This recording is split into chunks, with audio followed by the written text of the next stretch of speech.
नमस्कार विद्यार्थियों। इससे पूर्व के वीडियो के अंतर्गत हमने सिंधु सरस्वती सभ्यता के बारे में जाना। इसके पश्चात हम सरस्वती या कालीबंगा सभ्यता के बारे में जानेंगे। सरस्वती या कालीबंगा सभ्यता जानने से पहले विद्यार्थियों हम ये जान लेते हैं उत्तरकालीन हड़प्पा संस्कृतियाँ।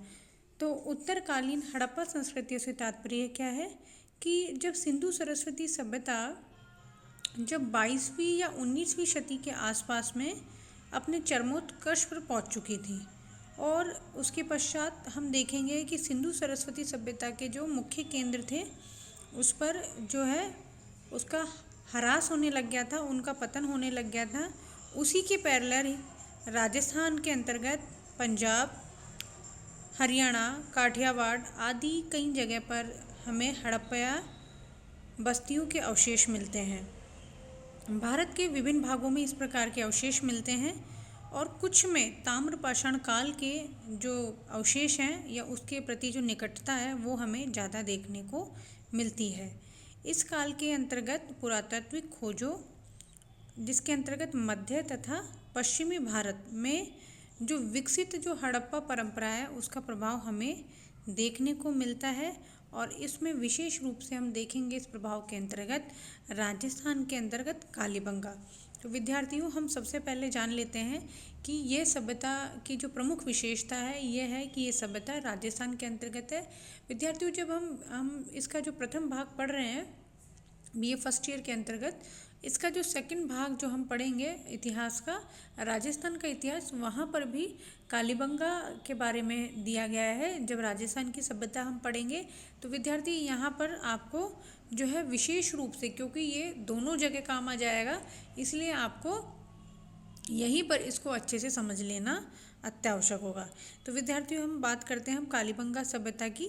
तो जो कालीबंगा सभ्यता है उसके बारे में हम कहें तो ऋग्वेद काल से जो राजस्थान में जो वर्तमान जो रेगिस्तानी क्षेत्र है वह समुद्र था। ये माना जाता है कि ये जो राजस्थान का जो रेगिस्तानी क्षेत्र है वहाँ पर समुद्र था, जिसके अंतर्गत जो सरस्वती तथा जो घग्गर नदियाँ हैं, या जिसे हम दूसरी बात कहें कि जो आहड़ नदी है जो है इन समुद्र में आकर के गिरती थी।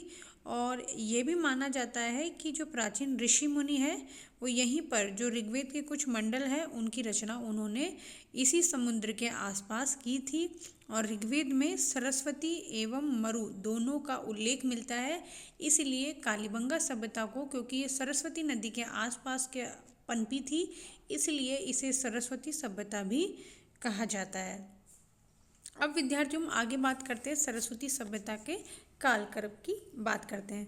तो प्रारंभिक अगर अवशेष हम देखें तो 22वीं शताब्दी ईसा पूर्व, और जो अंतिम जो इसके अवशेष हम देखते हैं तो 18वीं शताब्दी एवं 17वीं शताब्दी ईसा पूर्व के आसपास हम इसे मानते हैं। विद्यार्थियों ये जो आधार हमने माना है वो कार्बन 14 पद्धति के आधार पर है।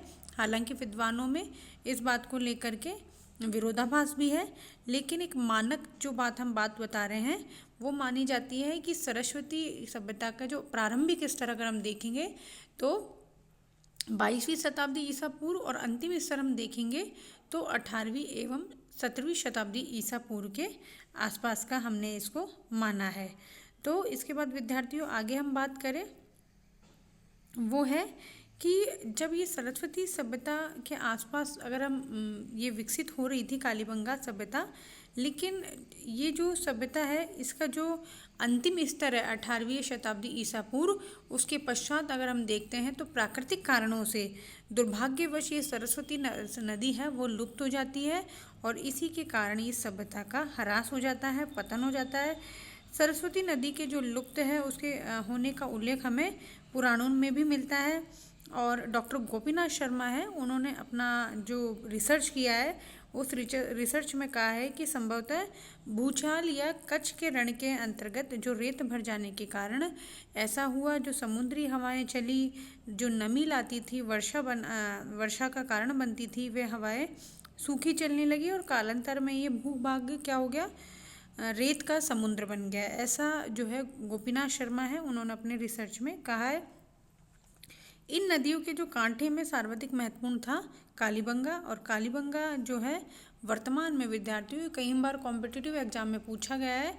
राजस्थान के हनुमानगढ़ जिले में जो है घग्गर नदी के किनारे स्थित है। वर्तमान में आज भी अगर हम इसको अवशेषों की बात करें तो हनुमानगढ़ जो जिला है राजस्थान, पहले ये गंगानगर में था, लेकिन जब हनुमानगढ़ को गंगानगर से पृथक किया गया तब ये गंगानगर के अंतर्गत इस सभ्यता के अवशेष हमें की जानकारी हमें मिलती है।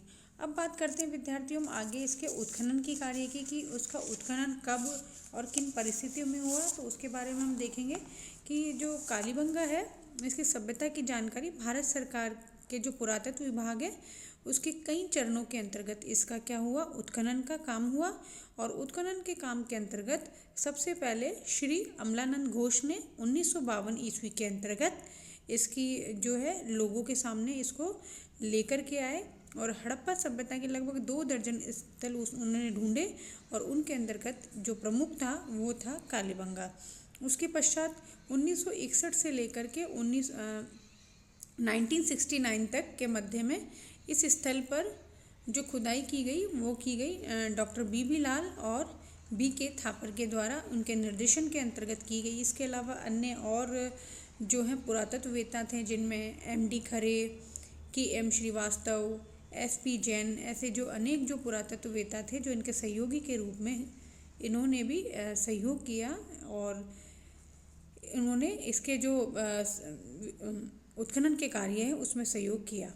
तो कालीबंगा की खुदाई का जो कार्य है विद्यार्थियों ये हम बहुत अच्छे से समझेंगे कि जो इसका खुदाई का जो कार्य है वो 5 स्तरों के अंतर्गत किया गया। प्रथम और द्वितीय स्तरों के अंतर्गत हड़प्पा को प्राचीन माना गया। देखो विद्यार्थियों इसके जो 5 स्तर थे उसको हम अच्छे से समझेंगे कि पहला और दूसरा उसको हड़प्पा से भी प्राचीन माना गया, और तीसरा से लेकर के जो 5वां यानी 3, 4, 5 के जो स्तर है वो हड़प्पा के समकालीन माने गए। तो विद्यार्थियों ये चीज़ हम अच्छे से जान लेंगे कि संपूर्ण जो खुदाई का कार्य जो किया गया था वो 5 स्तरों के अंतर्गत किया गया है। और खुदाई के लिए जो घग्गर नदी यानी कि सरस्वती नदी के जो टीले हैं उसको चुना गया। आसपास की जो भूमि थी उसके 12 मीटर पर जो ऊंचाई थी जिसका क्षेत्रफल लगभग आधा किलोमीटर के लगभग था। इनमें क्या थी, गहराई एवं चौड़ाई में खुदाई की गई। तो विद्यार्थियों इस प्रकार जो उत्खनन का कार्य है वो 5 स्तरों के अंतर्गत किया। अब हम बात करते हैं विद्यार्थियों जो हड़प्पा सभ्यता है उसके नगर एवं भवन निर्माण की। तो विद्यार्थियों अगर हम नगर एवं भवन निर्माण की अगर हम बात करें तो हड़प्पा सभ्यता के समान ही इसके अंतर्गत क्या थी, नगर नियोजन की व्यवस्था थी। हड़प्पा की तरह ही कालीबंगा भी क्या थी, विकसित सभ्यता में से एक थे। और नंबर 2 हम बात करें तो नगर के जो 2 बड़े भाग थे हड़प्पा के समान, पहला भाग गढ़ी और दूसरा भाग निचली बस्ती। तो जो गढ़ी का जो क्षेत्र था उसके अंतर्गत क्या थे, रिहायशी मकान होते थे। पैसे वाले जो लोग थे, संपन्न लोग थे, वो गढ़ी में रहते थे, और जो साधारण थे, जनसाधारण जो लोग थे वह निचली बस्ती में रहते थे। नगर के दोनों भागों में जो संपर्क है वह प्रत्यक्ष और सीमित थे। और जो कालीबंगा में जो उत्खनन किया गया है वह गढ़ी को निचले नगर से केवल 2 प्रवेश मार्ग जोड़ते थे, यानी कि गढ़ी का जो क्षेत्र है और जो निचली बस्ती है उनको 2 जो क्षेत्र हैं वो परस्पर जोड़े जाते थे, और आवश्यकता पड़ने पर इन प्रवेश मार्गों को काट भी दिया जाता था। इस तरह से जो नगर अधिकारी था वो जनसाधारण से अलग हो जाता था, यानी कि कभी कभी जो गढ़ी का संपर्क है वह निचली बस्ती से तोड़ दिया जाता था और आवश्यकता पड़ने पर इनको जोड़ दिया जाता था। अब हम बात करते हैं कि इसके अतिरिक्त वहाँ पर जो साक्ष्य की बात करें तो कच्ची ईंटों के बने अनेक चबूतरों के हमें वहाँ पर साक्ष्य मिले हैं, जिसके अंतर्गत जो हैं उसमें चबूतरों के जो शिखर हैं पर वेदियों के अवशेष भी मिले हैं। इसके अलावा जो डॉक्टर बी लाल है उन्होंने ये अनुमान लगाया है कि जो गढ़ी का जो दक्षिण भाग है वो विशेष धार्मिक भवन समूह था, न किसी जो शासक है उसका निवास स्थान था, ऐसा उन्होंने माना है। इसके अलावा कालीबंगा में अत्यधिक प्राचीन नगर होने के भी प्रमाण मिले हैं। इसको भी उन्होंने 5 स्तर पे देखा है। इसमें 3 स्तर ऐसे दिखाई देते हैं कि जिन्हें मानो पुनः निर्मित किया गया है। चूँकि उस युग में उस क्षेत्र में भूमि क्या थी, अत्यंत उपजाऊ थी, अतः यह सहज ही अनुमान लगाया जा सकता है कि सभ्यता और संस्कृति दोनों ही उच्च कोटि की रही होगी। तो इस प्रकार जो विद्यार्थी जो कच्ची ईंटों के हैं उन्हें चबूतरे मिले हैं और इन चबूतरों पे क्या है, वेदिकाएं बनी हुई हैं। इसके बाद हम बात करते हैं नंबर 4 बिंदु की मकान की।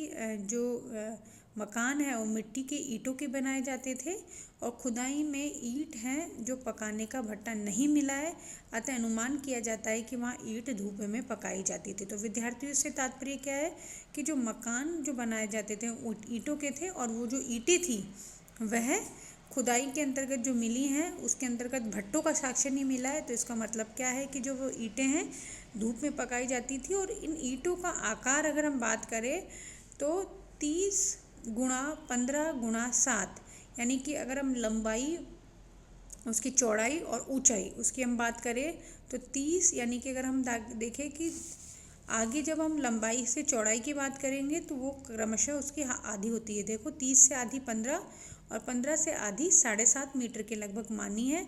और ईंटों की चुनाई करने के बाद उन जो ईंटें हैं उस पर मिट्टी के गारे से क्या किया जाता था, प्लास्टर भी किया जाता था। और कालीबंगा में इस प्रकार के अनेक जो मकान मिले हैं, जिन मकानों के अंदर क्या मिलता था, ज़्यादातर 4-5 बड़े कमरे होते थे और इन कमरों के अलावा छोटे कमरों की भी उसमें व्यवस्था थी।